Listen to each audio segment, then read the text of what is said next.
兰州牛肉拉面是一种艺术。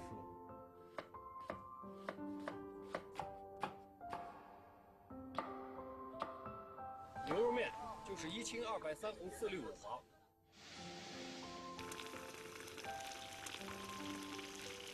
高温下炸出来的辣油的效果，首先要尝它的香型，那你每天就得不厌其烦的去尝。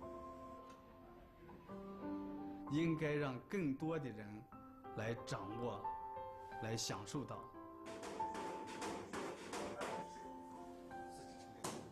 这结束了。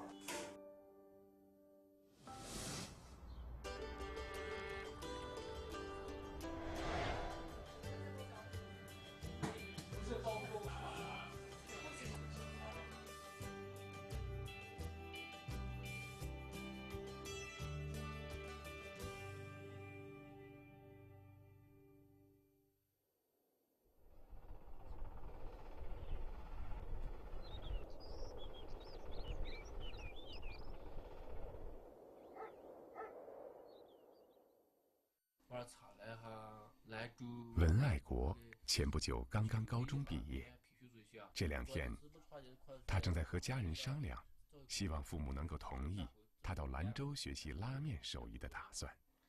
我这学期就要学好呢，学校前就给我打电话，我就给你治，看学费交多少，现在都问好了就带去。学着回来，陪管我有这方面还真的房要修好了，能够去自己开店。我的菜要陪管就我就如愿实现。文爱国最终如愿以偿，而且父母也答应，等他学完回来，帮他开店，自己创业。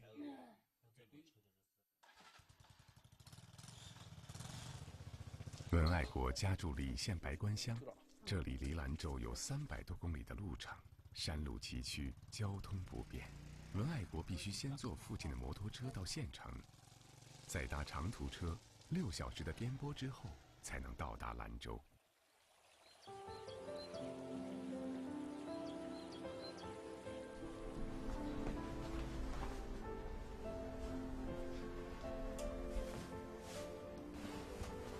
如果自己手艺学到手，那个技术过关的话，可以开店，先开店。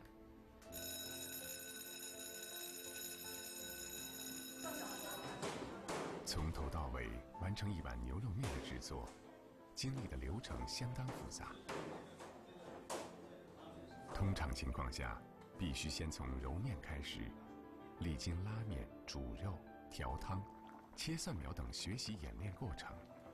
按照这一套路学下来，少则3、4年，多则6、7年。最后，还会因师傅同业竞争的顾虑，学不完全。当时我在学的时候，师傅呢也是用这个像中药铺里面抓药的这种小等子秤来称着这配料，基本上呢都不让我们看得见。比如像是草果大概是几粒啊，花椒大概是1把还是2把，就凭着这种记忆来学习。梁顺俭，甘肃平凉人。上世纪70年代初，他放弃学业，来到兰州，找到一家牛肉面馆，当起了学徒。当时梁顺俭只有15岁。在当年，一门技艺的传授，通常都是通过拜师学艺，或是子承父业的方式进行传授。牛肉拉面技术的学习更是如此。梁顺俭在师傅的指导下，逐渐开始学习和面、揉面、拉面、调汤等技艺。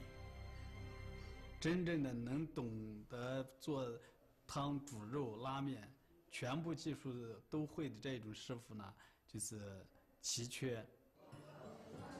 对当时学习牛肉面技术的许多人来说，能够跟一位技术过硬而又舍得教真本事的师傅，靠的不仅仅是自己的努力，还有运气。有一次呢，就是我们的师傅，别人呢给他800块钱挖走了，结果呢他在第2天呢给老板没有打招呼，就转过走掉了。梁顺俭很幸运，师傅这次偶然的跳槽，让他成了当时面馆里顶大梁的人物。到他走的那一天呢，就是第二天早上开了门，老板来一看，当时怎么没人下面？老板要关门，我当时呢就是自告奋勇，就说我来试一试。梁顺简之所以站出来，是因为在师傅走之前，他为了能够尽快掌握拉面的核心技术，想尽了办法。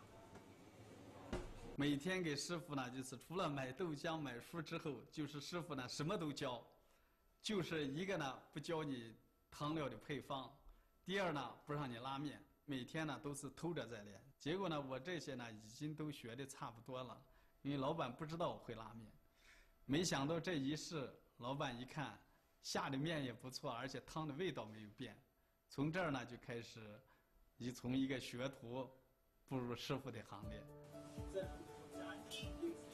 此后30多年时间里，梁顺简和他的前辈们一样，依然延续着传统兰州牛肉面的教习生活。2007年，梁顺简突然做出了一个让同行吃惊的决定。各地的朋友比较多，他们呢就是打电话来让我呢就是找兰州拉面师傅。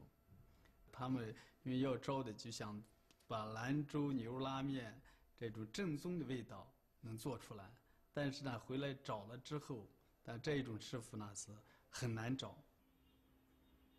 同样是这么一个偶然的机会，梁顺简最终决定在兰州开一个拉面培训中心。下一段呢，我们讲牛肉拉面的主要的一个调味。商业的力量促使梁顺简改变了一种传统技艺的传承方式。在这里，文爱国和同学们开启着未来的就业之路。在兰州本地，平均一家牛肉面馆1年的收益大约在几10万元以上。梁顺简边开牛肉面馆边培养拉面技师，这为他带来了更丰厚的回报。欢迎品尝，谢谢啊。进入培训中心的第1天，文爱国吃到了正宗的牛肉面。学习大约3个月之后，他就可以亲手为自己做一碗地道的兰州拉面了。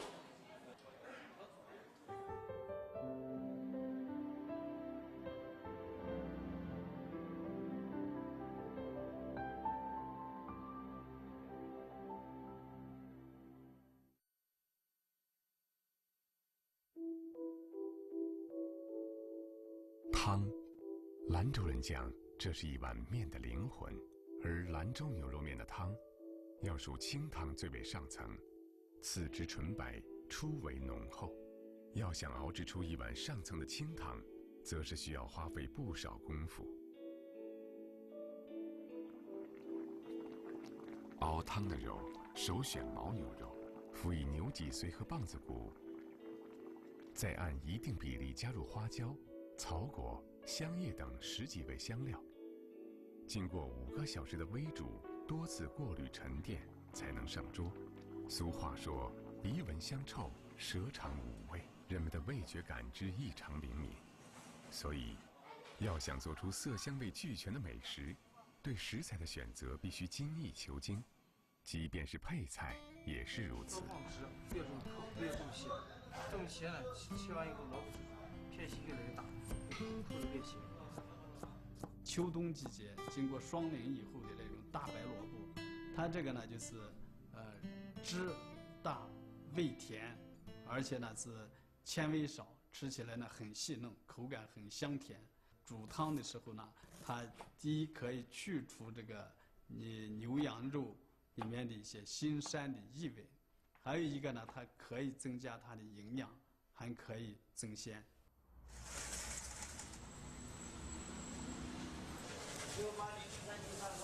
每家牛肉面馆都有油泼辣子，不是什么稀罕之物。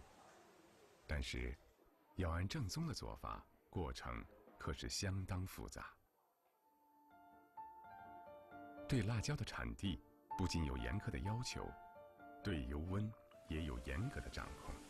在熬制的过程中，油温必须精确升至225度，然后再降至175度才能食用。同时要根据海拔、气候的变化，再适时调整用料。如果人们知道，在烹制过程中还要辅以不下20-30味的香料，恐怕就不会再生出为啥自家炸不出那个香味儿的疑惑了。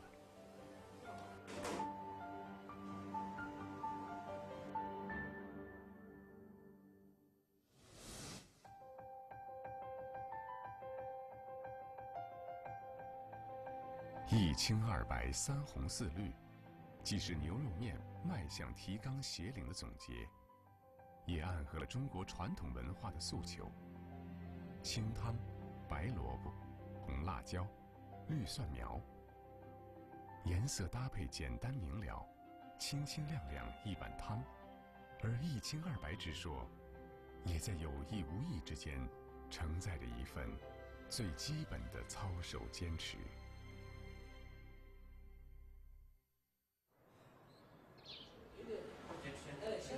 与其说拉面的过程是一个制作的过程，倒不如说是一个表演的过程。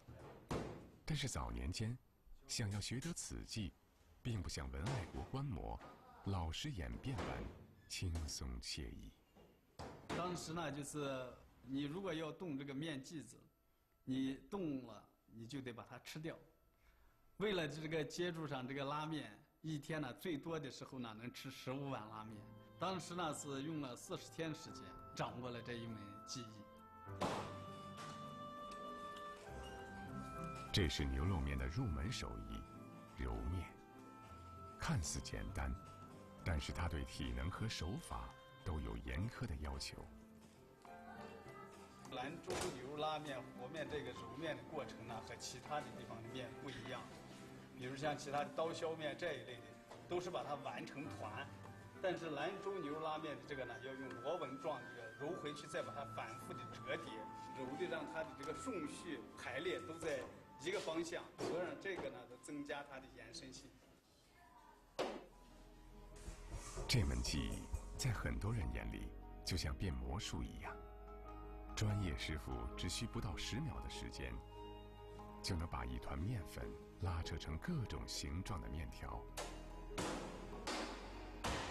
师傅们手中飞舞的面条飘逸洒脱，可让新学员来表演就不那么轻松了。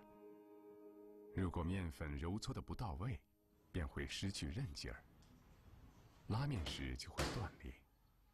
拉面时若是力度、速度掌握不均匀，面条必然粗细不一。这2个环节可以通过较短的时间练习来掌握，但对新学员来说，最痛苦的莫过于调汤。如何用上100种调料的搭配组合，来完成一锅美味的汤料，不单是练习就能解决，还需要更多次的失败尝试。实习的时间呢，就是他们自己来决定。学完之后，你回去再做，感觉还有点的欠火候，你可以再来，我接着到我的店里面来实习，直至你的全部学会。文爱国3个月的培训学习已接近尾声，他已经着手准备在家乡开一家自己的面馆。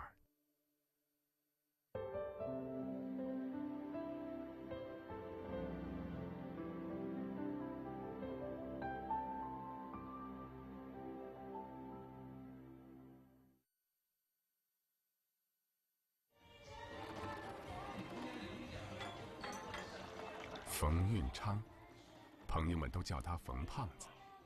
冯胖子2000年从兰州来到深圳，在这里开了一家牛肉面馆。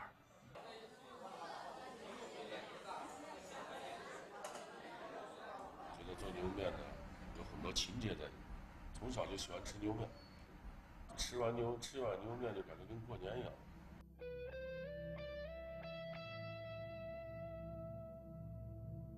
这里是他梦开始的地方。当年，在一个临街的铁皮房中，冯胖子倾尽所有开的第1家牛肉面馆，让这里的空气中有了兰州牛肉面的味道。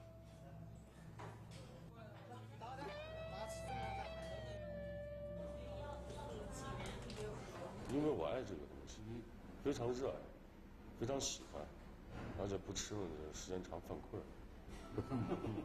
喜欢吃牛面。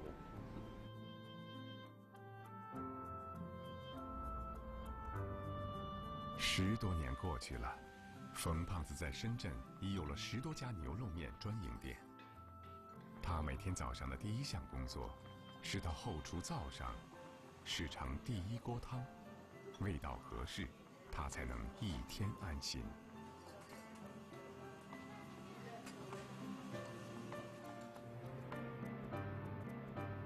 在冯胖子品头锅汤的时候，千里之外的北京城里，苏德宁也在检查着头锅汤的滋味。回来香得很。早上一起来就到店里来，第一口是先吃牛肉面，看看牛肉面的味道，跟以前的跟做个的一样不一样，香不香，包括辣子油。苏德明回忆说，刚来北京的时候，想吃到一碗地道的牛肉面，特别难。北京来就是特别好吃的牛肉面吃不上，老吃来的就是兰州的味道没有，是吧？就回去兰州就找人，把师傅们找上，朋友们叫上，找上最后北京来，就研究了做兰州牛肉面，装修了30个月，调了30个月，这就把那味道调出来了。由于地区差异的问题，同样的调料，同样的配方比例，调配熬制出汤的味道却是截然不同。我们这一锅是放3个调料包，每个调料包是3斤，这调料全是从兰州专门运上来的。应变、坚守、创新，这些沉甸甸的字眼儿，在一碗普通的面食中，同样也在发生着。无论是在他的故乡，还是远隔万里的他乡。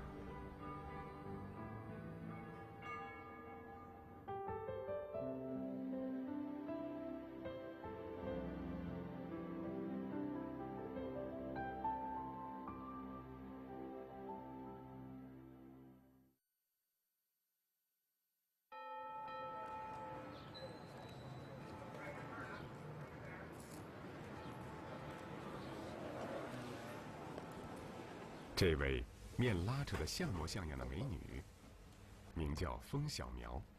3年前，她只身从法国前往兰州，学做兰州牛肉面。当时想做一点小生意嘛，然后自己感觉把那个拉面店正宗拉面店不多嘛。兰州拉面在国内的话呢，它最少是有30多种的中药材熬制那个汤底。但是因为考虑到本地的法国人，他的口味比较轻，不像我们中国人吃惯那个口味重的东西，所以我把汤底的原材料原来的20-30种就减到了现在的10几种，白萝卜换成了那个小白菜。这份聪明的变通，恐怕是所有外来的经营者都要经历的。和这里相隔4条街的另一家面馆，也在日复一日的经营中，赋予了牛肉面更丰富的情感。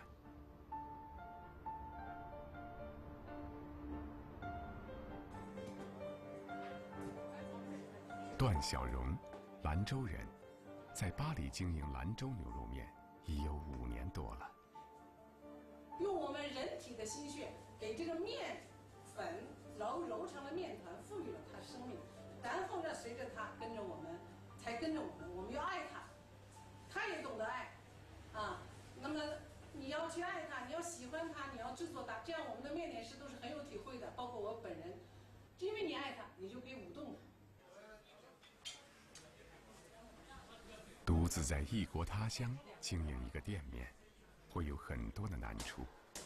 为此，段小荣让儿子过来帮忙。儿子名叫张哲，是个歌手，已经在兰州小有名气。他给这个身处异国的中国餐馆增加了更多的中国元素。监管好财务。有时候我觉得自己像一只小小鸟。店铺里经常响起的旋律，是张哲在兰州玩音乐的时候录制的。对他们母子来说，音乐和面条都是家乡的味道。几年时间很快就过去了，不管是当年热爱音乐的懵懂少年，还是现在牛肉面的经营者，张哲对生活的热情丝毫没有减退。我还是希望创造一些新的东西、新的思想，所以这个就是说我自己亲自设计的。就是说，人家都是说 I love New York， 来过巴黎的人就说 I love Paris， 我就写一个我们店的店名在这里 ，I love Les Pâtes Vivantes。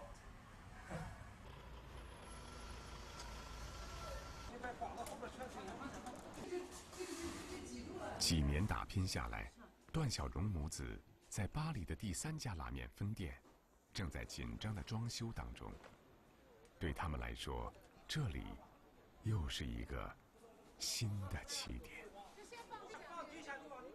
华人还是挺努力的，华人这个历尽了排除艰险万难的，把中国的很多的文化了，包括它的饮食了，也带到这里。每个人都每个人的艰难，每个人都每个人的故事。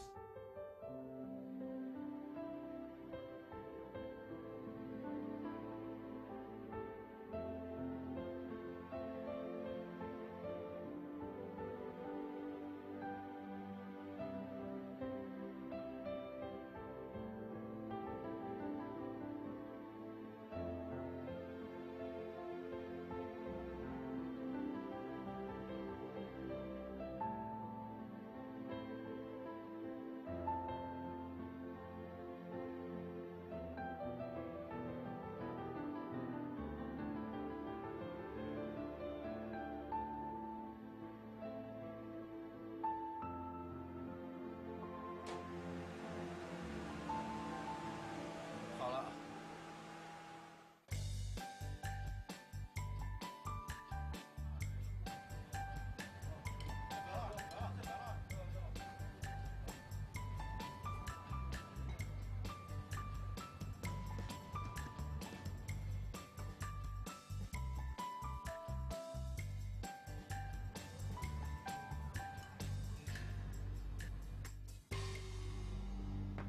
19239呀。